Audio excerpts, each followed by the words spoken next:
کوئی شخص مسجد میں قرآن شریف پڑھ رہا ہے اور بیمار آدمی ٹیبل پر بیٹھا ہے تو کیا قرآن کی بے ادبی ہوگی؟ نہیں.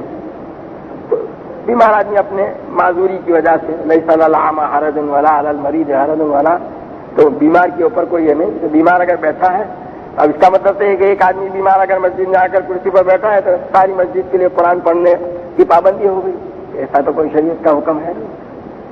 سمجھا کہ یہ جو ہے اسی طرح نماز کے دوران صفوں کی جب ترتیب ہوتی ہے تو صفوں کی ترتیب میں بھی سب میں بیٹھے ہوئے آگے کوئی بیٹھا ہے، پیچھے بیٹھ کر کوئی قرآن پڑھے، کوئی حرج کی بات نہیں ہے. حضرت مولانا ابرار الحق صاحب نور اللہ مرقدہ سے سنا تھا اور انہوں نے مفتی رشید احمد صاحب کے حوالے سے اس کی اجازت بتلائی تھی. میں نے خود سنا ہے اور بات بھی صاف ہے. ویسے تو جس طرح قرآن کی طرف پشت کرنا ادب کے خلاف ہے، کسی مومن کی طرف پشت کرنا بھی ادب کے خلاف ہے.